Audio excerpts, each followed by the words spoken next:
Hello, lovely people. How are we all doing? I haven't seen you in a little while. How's everybody's day going so far? How's everybody been for like the last week or two even?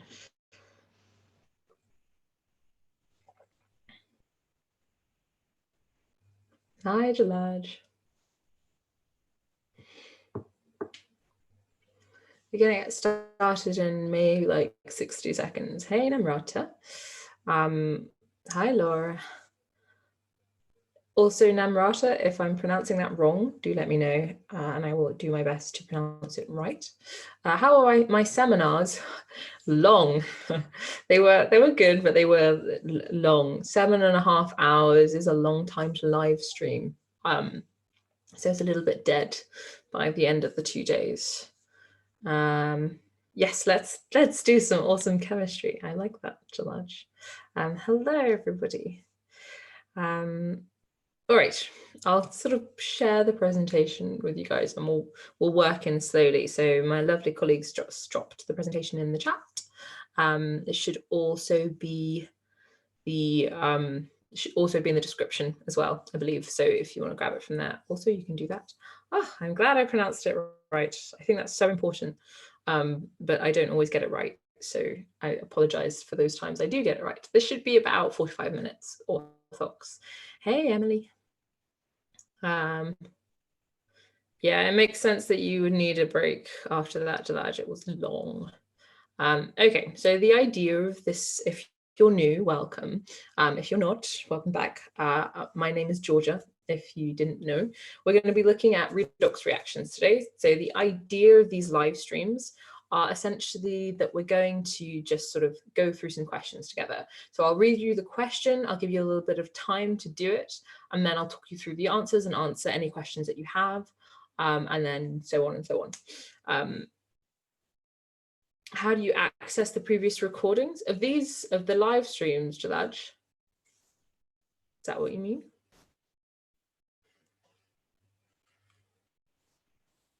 I'm going to move forwards because YouTube's always so much more laggy than everything else. Okay, and sort of here is our carrot for you at the end. You get a discount code for our lovely platform, which I will show you at the end also.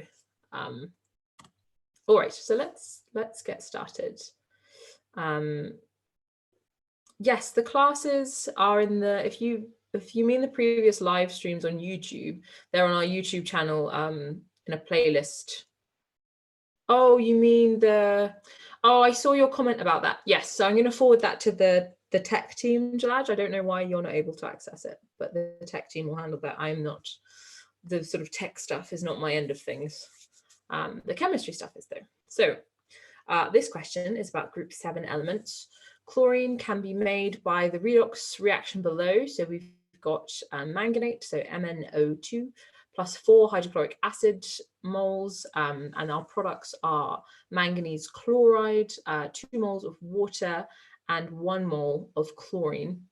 And it says, using oxidation numbers, show what has been oxidized and what has been reduced. So it's 2 marks, so you don't need to go into much detail. You just need to say what's been oxidized, what's been reduced, and give the actual numbers. So I'm going to give you 2 minutes to do that because it's a 2-mark question.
Okay, getting lots of answers in the chat, so I'm gonna go through it now. And most of the answers were completely correct. So that chlorine was oxidized, and that the manganese was reduced. And we should have gotten that our chlorine went from, so if we think about HCl, HCl is non-charged, so it needs to add to 0, and we know that hydrogen is +1, so that means our Cl needs to be -1. So our chlorine goes from an oxidation state of -1 to, and lots of you have said already, it goes to 0 because of course in its elemental state it's just 0. And then our manganese, again, MnO2 is not charged, so we need to add up to 0. We know that oxygen is -2, so that means that 2 oxygens are -4, which means that we need a +4 for our first oxidation state of manganese. And then we have manganese Cl2, and chlorine is -1, which means that we need +2 to get back to 0 again. So if anybody has any questions about that, now would be the time. So you got 1 mark for stating the correct oxidation state changes of chlorine, and 1 mark for stating the correct oxidation state changes for manganese. Why is Cl not -4? Which oxidation state, Rachel? Cl in which form? HCl or Cl2?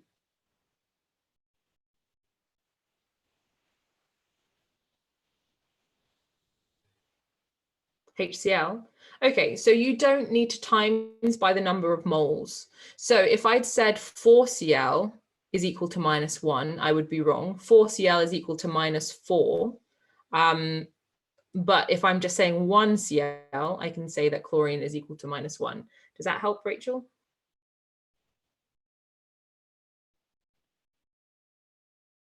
Yes, no, maybe. Arbav says, wait, isn't Cl reduced and oxidized? Yes, so this is a disproportionation reaction, but Cl doesn't change in the manganese.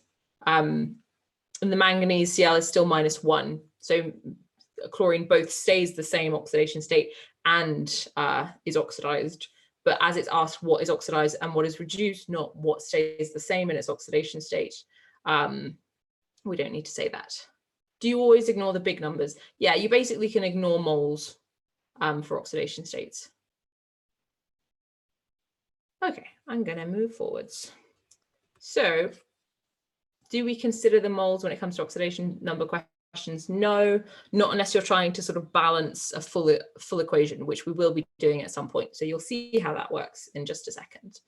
The next part of this question says complete the electronic configuration of the manganese atom. So you've got 1 mark for this. So I'm going to give you like 60 seconds. And it would help if you looked at your periodic table, because that's going to tell you how many electrons you've got.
Okay, we've got plenty of answers in there, so we can have a go. So I can see most of you got that right. Some of you didn't bother to write in the 1s2. The mark scheme actually says that if you repeated the 1s orbital, then that's fine, but you didn't need to repeat it. So we should have 2s2 for the second shell. And then, of course, we're going to have 2p6. So keeping in mind, if anybody didn't manage to find it on the periodic table, that manganese has 25 electrons in total. So that's what we're trying to add up to. So first, we've got 2 + 2 + 6, which gives us 10. So we need to keep going. Then we've got 3s2, which gives us 12. Then we've got 3p6, which gives us 18. Then, so it doesn't matter. I've just seen in the chat somebody asking about what you write first, 3D or 4S. It doesn't matter. You can write them either way around. The mark scheme says both. Also, it doesn't matter sort of conventions wise either. People swap them around all the time. So we've got 3p6, then 3d5, and 4s2. Of course, we filled the 4s2 first, so I could have put that first, but that all adds up nicely to our 25. So do let me know if you've got any other questions. The second, yes, 3D does have higher energy, but it doesn't matter which way round you write it. As long as you filled 4s first, then you're fine. I like that as a chemistry joke. I'm not very good at bad jokes, sort of like the dad joke kind of thing, Tatifa, but I enjoyed that one. You thought that D goes up to 10, it does, but we've only got 25 atoms. And as 4s is filled up first, then we only have 5 electrons, then we only have 5 extra electrons. Which elements fill 3D first? It's sort of not really about whether they fill it first. It's more about it being more stable for things to be. So somebody else answer that for me. What are the two things where we have a not full 4s, but we do have either a full 3D or a half filled 3D? Does anybody remember which ones those are?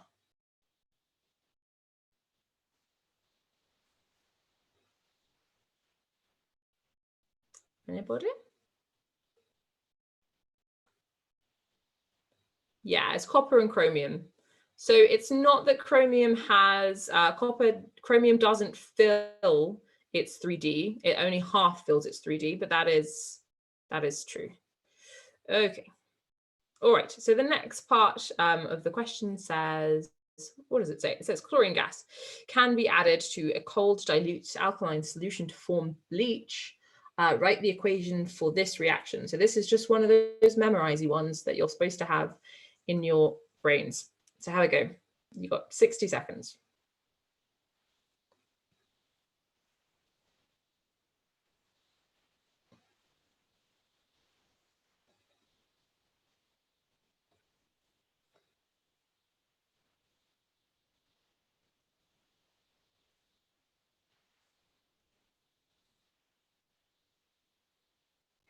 So please make sure it's balanced, people.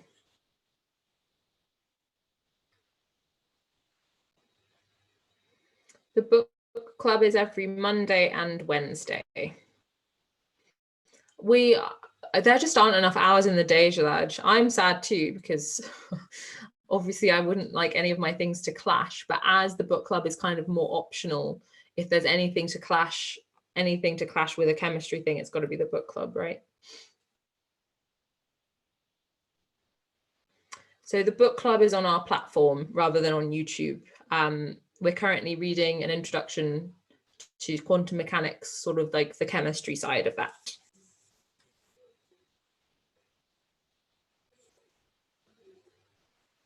So the book club's on our statprovides.co.uk website.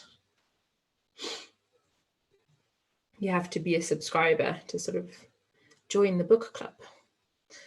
All right, so lots of people have given me a response, but basically nobody has balanced their equation. Does anybody want to have a go at this, but balanced? Oh, one person balanced it. Sorry, I have one balanced equation.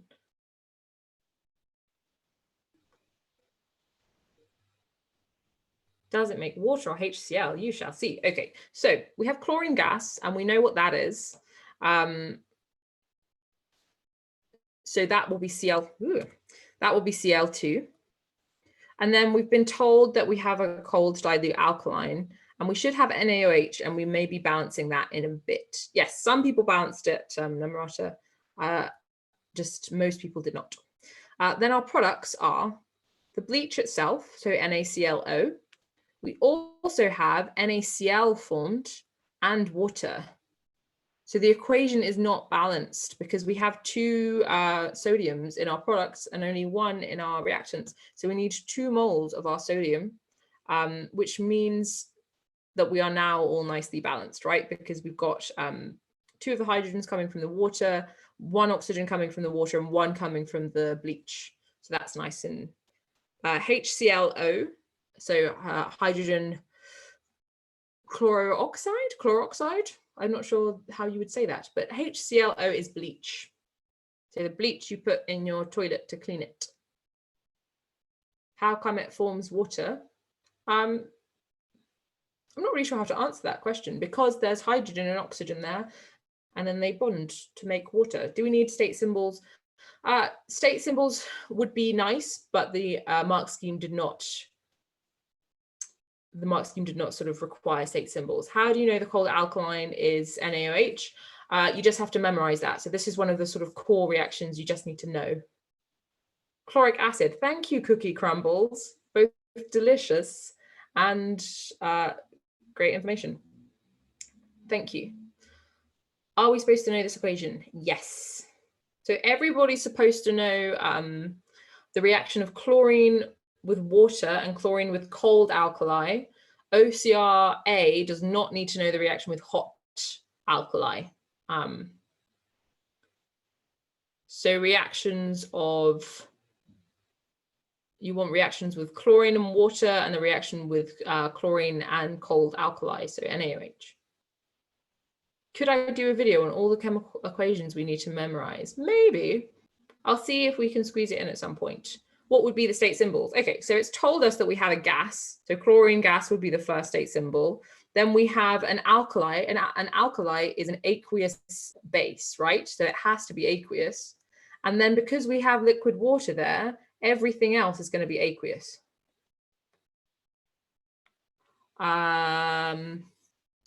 What was I about? Somebody just asked me a question and I forget what it was. Why is the product not HClO and NaCl? It is, but there's also water in there. I sort of, the people that are sort of asking like why the products are the products that they are, that's a very high level question, right? Because most of the time in chemistry, we observe a reaction happening, and then we're trying to think, okay, so what are my products? As in, like, you do tests to figure out what that reaction has made. You need to sort of you kind of just have to accept these things, because chemistry is about observing reactions, not necessarily sort of explaining why water is formed. Why NaClO instead of HClO? So with things like so the answer is NaClO. But things like sodium and hydrogen, so like Na plus and H plus, when in solution, often sort of interchange all the time. So when you're writing a product, sometimes you'll see it as HClO and sometimes you'll see it as NaClO. So because they're very similar and those bonds are basically ionic. So remember with acids, so the answers will actually allow you to write it as an acid. So a lot of acids spend most of their time dissociated from their hydrogen. And because you have sodium in that solution at any one time, they could either be HClO or NaClO. I hope that helps.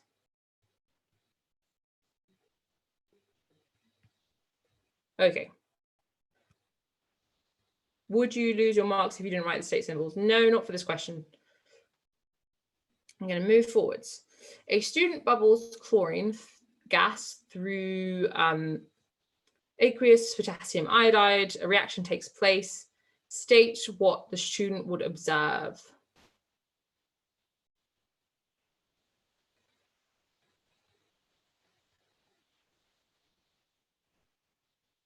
So you get, I mean, it's 1 mark, 1 minute, but you probably need less than a minute to do this one because it's just a memorize-y one. What would you observe?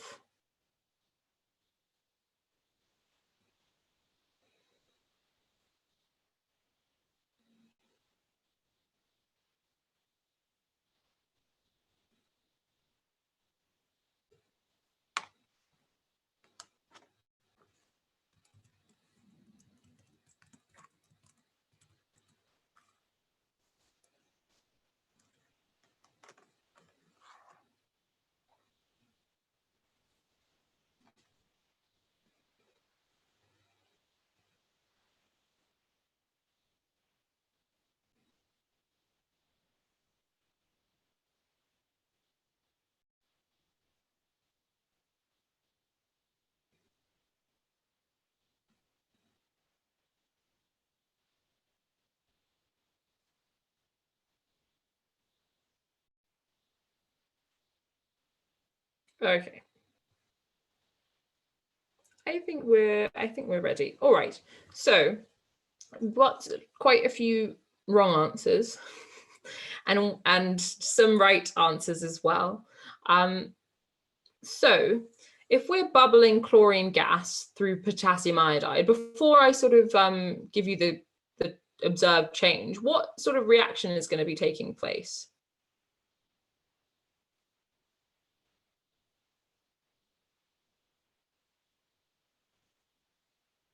Any ideas? What reaction will take place?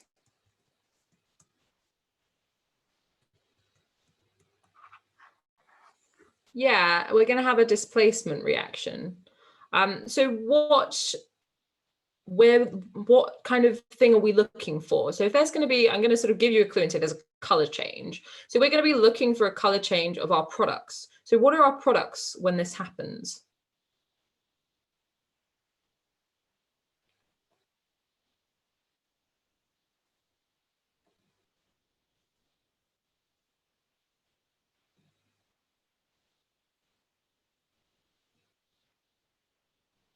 So we're getting lots of people saying purple. Purple is not correct. We'll be getting KCl. What color is aqueous KCl, people?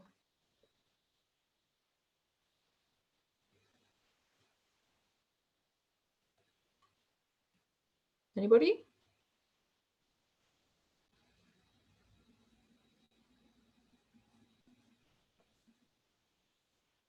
Yeah, it's yellow. So KCl in solution, we should have some kind of yellow solution. So you could say brown, or you could say orange.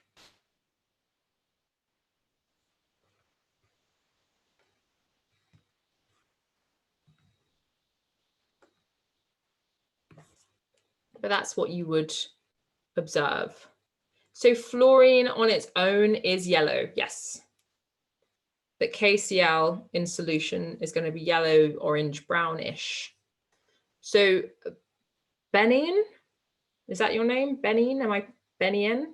Let me know how to pronounce that. You're thinking of chlorine, bromine, and iodine with the silver nitrate reactions. So yes, you do need to know this for OCR Namrata. What about the solid iodine formed? Yes, you would eventually get solid iodine formed. But what color is solid iodine? Color change is not enough. So solid iodine is what color, people? Yeah. So Exactly. So solid iodine is sort of black/brown. So when that's dissolved in the solution, it's going to be sort of, or sort of when it's precipitating in the solution, you'll get sort of like a yellowy brown. I'm going to move forwards. Okay. You're 3 minutes behind. Sorry, Govinda. All right, moving forwards. So we want to write the ionic equation for this reaction and include our state symbols. Could you write black solid? No. It's not in the mark scheme. You might get away with saying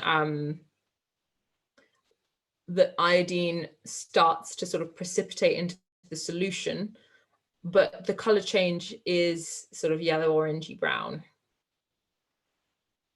So you got 1 minute to do the ionic equation.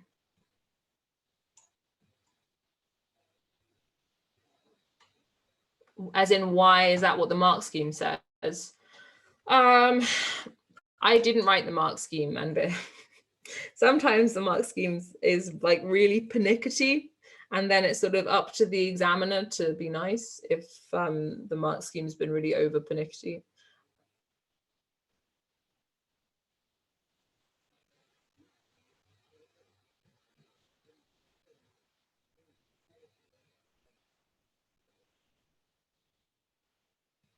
So remember, if it's chlorine gas, you've already got your, we already know what chlorine gas, sort of what state it's in, what it looks like from part C.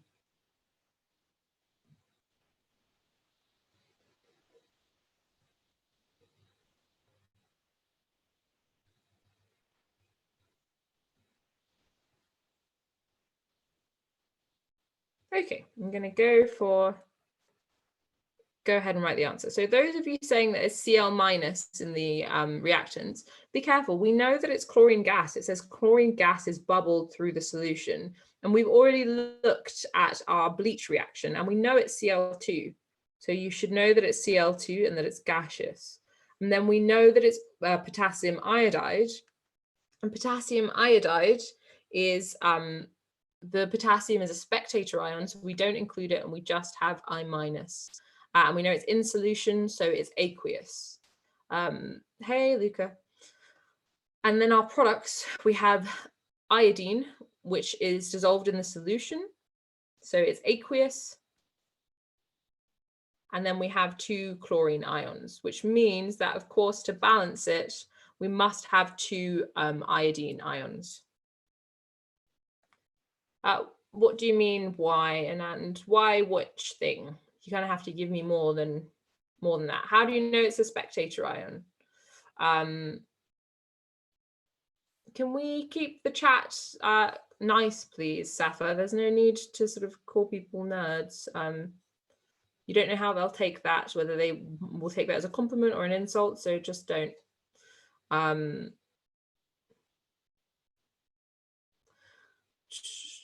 Okay, sorry, getting back to how do you know that K is a spectator ion? Because if you were to include it, you would have iodine potassium, and in the products, you would have chlorine potassium. And in both cases, the potassium is just a K plus, forming an ionic bond with one of the halogens. So the potassium doesn't actually change its state. It's K plus all the way, it's all the way through.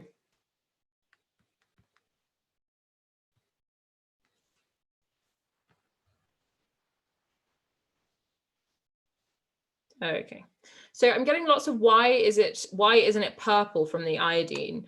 And those of you who are thinking that it should be purple, iodine gas is purple, but right now we're in an aqueous solution. So it's not going to be purple because it's not gaseous. We're in solution, people. So the state really matters when it comes to color changes, right? In fact, the mark scheme specifically says don't allow purple because that would sort of suggest that you hadn't understood that the reaction is taking place in its aqueous form. Wouldn't I2 be a solid? Not until there was so much of it in the solution that it started to precipitate out. So if there was like, if we had iodine in a massive excess, then yes, eventually it would be a solid. But there's no sort of evidence that potassium iodide is in excess, because right now we're not sort of adding more iodine. We're sort of just potassium iodide. There's like a little, like a reasonably balanced amount. So there's no reason to assume that there's enough of it for it to precipitate, and there's no reason for it to assume that it's a gas. So we've got dissolved iodine and potassium iodide, which is going to be yellowish brown. But I'm going to move on because we've sort of been on this one for quite a while.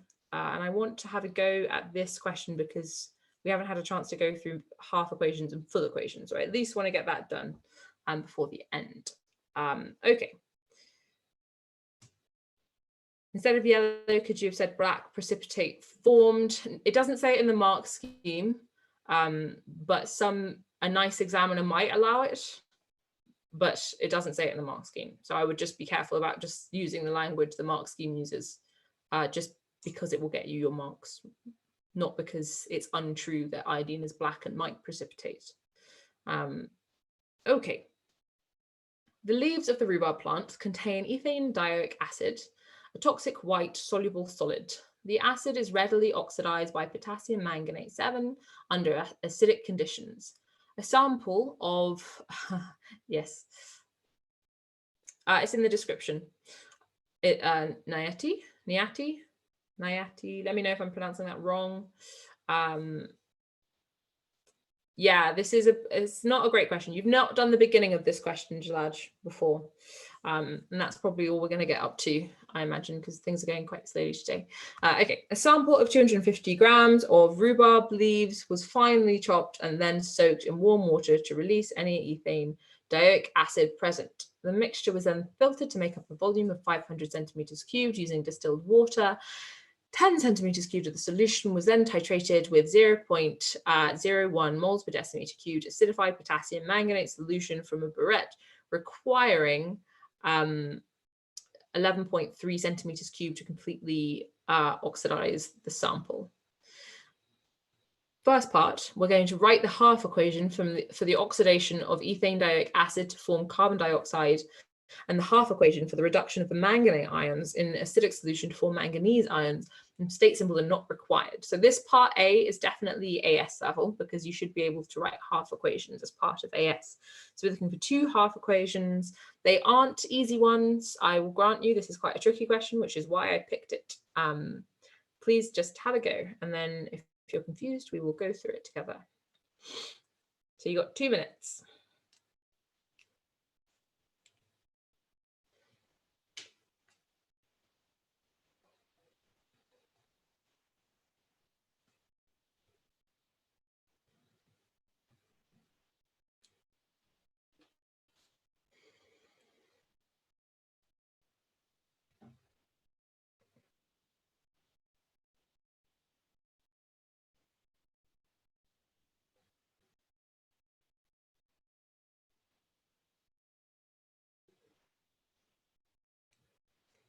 You have, Jalaj, and you've definitely done them with me. You've probably just forgotten. Half equations are just using your oxidation states to figure out how the electrons transfer. That's it.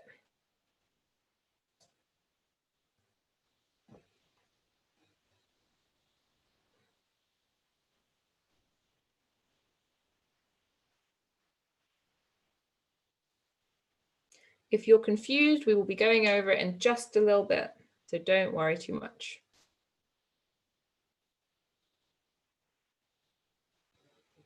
This is AS content. It's just a hard application of it.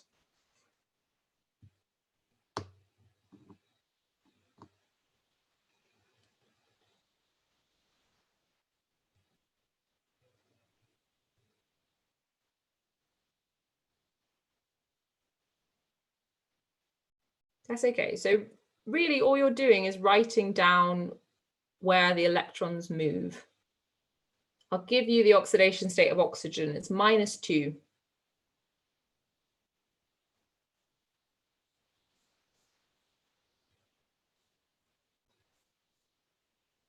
In the half equations, yes. The half equations are just the movement of electrons, not the spectator ions.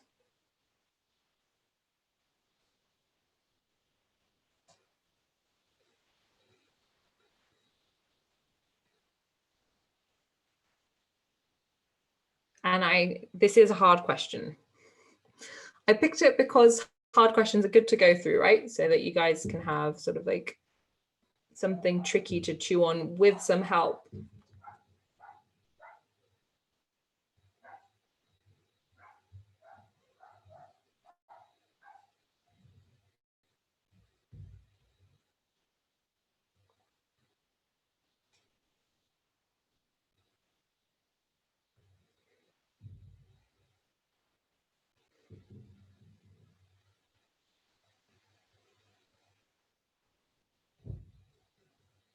This is Edexcel, AQA, OCR. Okay, lots of you are saying you're not sure, but have also like definitely gotten it right. If your teachers ask for proof of your work at home for your predicted grades, can you refer to Snap Revise in any way?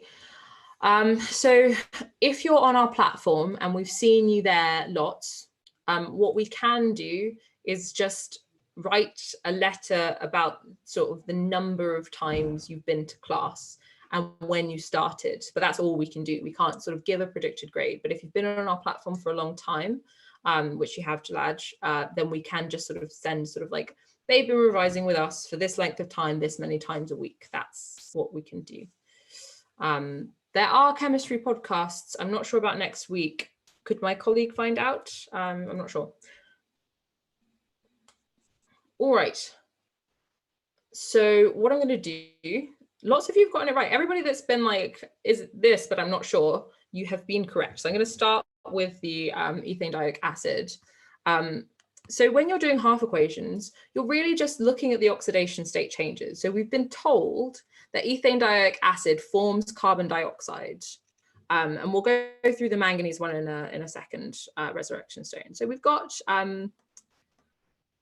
this ethane dioic acid, and we know that we're going to make carbon dioxide. So the first thing to do is to figure out our oxidation state of our carbon in ethane dioic acid, because that's the thing that's most likely to change, right? So if we have carbon here, we've got two oxygens. So I'm going to sort of take this as being one COOH group, because it's just doubled, right? So I'm just going to take it as one, and that would be my oxidation state of my carbon, because otherwise I would just halve it anyway, even if I doubled it up. So I've got two oxygens, which makes -4, and then I have a hydrogen, which makes +1. So that takes me to -3, which means that my carbon must have an oxidation state of +3 in ethane dioic acid. So in carbon dioxide, whoops, my carbon is going to have it has two oxygens, which means that that's at -4, because oxygen has an oxidation state of -2. So to get back to 0, we would have to +4. So in CO2, carbon has an oxidation state of +4. So I've taken this as just COOH instead of it twice. So it's not 1.5, it's 3. And then, so because we've got two carbons making an oxidation state change of 1, that means there's going to be 2 electrons. So in COOH, the oxidation state is 1. In COOH2, the oxidation state change for carbon is 2, which means that 2 electrons have moved. And because we're going from +3 to +4, that's a positive oxidation state change. That means that carbon is oxidized, which means it loses electrons. So oxidation is loss of electrons, which means that we're going to have COOH in our reactants, and we're going to have 2 electrons in our products. So do let me know if there's anything in that I need to say again, if it was confusing. So we know we have 2 electrons in our products. We've also been told that we have CO2 in our products, And we must, of course, have 2 moles of our CO2 because we've got 2 carbons and 4 oxygens in our reactants.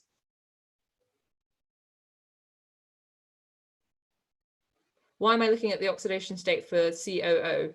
Okay, I'll go back and I'll sort of re-explain my 2 electrons, where I got the 2 electrons from. That's not the complete equation. We need to add hydrogen, but I'll come back to that. So I'm going to sort of write this out a little bit more neatly so that we have sort of an easier way of looking at it. So what I'm trying to do is figure out how many electrons have moved between my ethane dioic acid to my CO2. And I know I'm going to have 2 moles of CO2 because there are 2 carbons in the reactants. And I get the CO2 from the actual question. It says that carbon dioxide is formed. So I know that's happening. So instead of looking at it as COH2 to 2 CO2, I'm going to simplify it for myself and halve all of that and just look at it as COOH to 1 CO2, just to simplify things for myself. I will double back up at the end, but this makes it easier to work out my oxidation states. So the first thing I'm going to do is work out my oxidation state for carbon in the COO group, in the carboxylic acid group. And I do that by saying I have -2 for oxygen, and there's 2 of them, so I get to -4. Then I have hydrogen, which is +1. So that means I have a -3. And because it's a non-charged compound, I have to add back up to 0, as one of you had said. So to get from -3 to 0, I'm going to have +3. So my carbon has a +3 oxidation state inside the carboxylic acid. And then in CO2, I just have 2 O2s, which again is -4. And so to get back up to 0, my carbon must have an oxidation state of +4, which means that going from the carboxylic acid to the CO2, my carbon has an oxidation state change of +4, right? Which means that 1 electron has moved per carbon dioxide. But because we have 2 moles of carbon dioxide, overall 2 electrons have moved, right? So if there's 1 per COO group per carbon dioxide that's moved, that means we have 2 because we have 2 moles. Because we've got 2 COO groups, because it's ethane dioic acid. And we know that it's lost those electrons because the oxidation state has increased, which means it's been oxidized, and oxidation is loss. Yeah, you get it now? Yes. Okay, so the last bit of this, sorry, it's exciting when people get things. The last bit of this is to add in my hydrogen, right? Because I know I've got 2 hydrogens in my ethane dioic acid, so I have to add that on as well, otherwise my equation won't be balanced. And it's a half equation, so we're going to have 2 H+ ions. Hello, Barry. Okay, so I'm going to really quickly go through the manganese one, and then we're going to finish because I'm sort of running over a little bit. So I'm going to why is it not H2? Because remember, it's an acid, and acids release protons. What was the purpose of knowing that carbon changed from 3+ to 4+? So that we could figure out how many electrons passed each. So from going from 3+ to 4+ is an oxidation state change of 1, which represents a movement of 1 electron. And then because we had 2 moles, we doubled it to get 2 electrons. Do you not balance it with water and H+? No, just H+. And then that should be balanced. So we will have water in our manganate. Yes, so we're going to look at our manganate now. So if we are trying to work out how many electrons have moved for manganate, we're going from MnO4 to, which it's given us in the question, to manganese 2 ions. So that's got to be Mn2+, right? So we're going to work out our oxidation state of manganate to manganese. So because the manganate, the MnO4-, has a -8 because oxygen is -2, there's 4 of them, so it's -8. But we need to add up to -1 because it's a -1 charge. So that means that the manganese in manganate has an oxidation state of 7, +7. And then if we look at our manganese 2+, that one's quite obvious because a 2+ manganese ion is just going to be 2+, right? So exactly, it gained 5 electrons. So we have a change of 5 electrons. And because the oxidation number has gone down, we know that's a reduction, and reduction is gain of electrons. So we're going to write our MnO4- plus our 5 electrons. And then in our products, we know we have Mn2+, but because we've got oxygen in our thingy, because we've got oxygen in our manganate, we also need to have oxygen in our products. And we've been told it's an acidic solution, and acidic means there are protons, right? So we have to also have protons in our reactants. So that's more H+. And if we've got oxygen in our reactants from the manganate, and we've got H+, that means we're going to have water in our products, which means that we need to balance the water and the H+ ions, which means that because we've got 4 oxygens in our manganate, we need to have 4 moles of water, which means that there are 8 hydrogens, which means there should be 8 in the half equation at the front. I have to leave it there, but I really hope that made sense. Half equations are quite, can I explain the water? Yes, really quickly. Remember that we've got MnO4, and it says in the question that it's an acidic solution, and that tells us that we must have H+ in the at the beginning in the reactants of the half equation. So you must have H+, which means that in the products, because we have both oxygen in the manganese, oxygen in the manganate, so the MnO4, and we've got protons that we know that are there because of the acidic solution, that oxygen and that hydrogen is going to come together to make water. Yes, it's 5 electrons because the manganese went from +7 oxidation state to a +2 oxidation state, which is a change in 5, which means 5 electrons have been transferred. But I have to go. So I'm going to really quickly skip forwards to our walkthrough. So I'm going to tell you really quickly about our lovely website.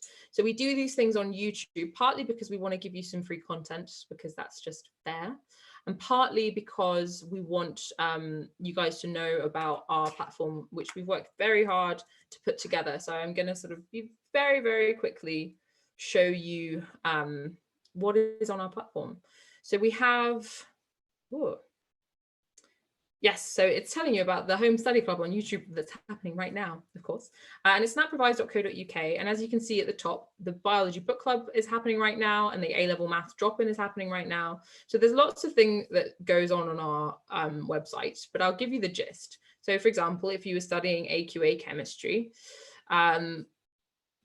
you would have this sort of dashboard page. And if you were like, okay, I want to go through and figure out what I know about fundamental particles, you would do a diagnostics quiz. No, it's not for free. There's a lot in there. So it's a subscription-based thing. So you would do a diagnostic quiz, which would tell us what you don't know and what you do know. And then we would show you the videos that you would need to watch to figure to sort of learn those things, and then another quiz to see if you've understood those things, and some exam question walkthroughs, which is awesome. And then we have our exam packs, which are basically loads of exam questions that we've made for when you run out of sort of like the actual exam questions. And then revision guides for some of the topics. And then if you have the ultimate package, you also get going back to my chemistry page, you also get web classes with me. So for example, in like 10 minutes, we're going to be doing a recap of intermolecular forces. And we do all sorts of stuff. We have the chemistry book club, and we do year 12 and year 13 stuff. We have drop-ins where you can come in and ask me any questions that you like. So there's just a bunch of stuff. The price depends on which package you get, Libby. My colleagues just dropped in the chat the website for you to go and have a look at all the different packages and what they mean. And we've got like a specific package just for the how long lockdown is probably going to last. So you can just subscribe for the length of lockdown and you get some cool stuff for that as well. But I'm going to go. And I really enjoyed having you. And I hope that wasn't too confusing. I will see you guys next week. We'll be back here next week, Tuesday at 3 o'clock, and we will release the topic soon. I'm just a bit behind on scheduling the exact topic. All right, I'm gonna go. Have a lovely afternoon. Oh wait, gosh, I forgot to tell you your code. I do this like literally every time. The code for the discount is RDX10. So it will expire at midnight tonight, so use it. So it's basically Redox 10, RDX 10. Have a nice afternoon.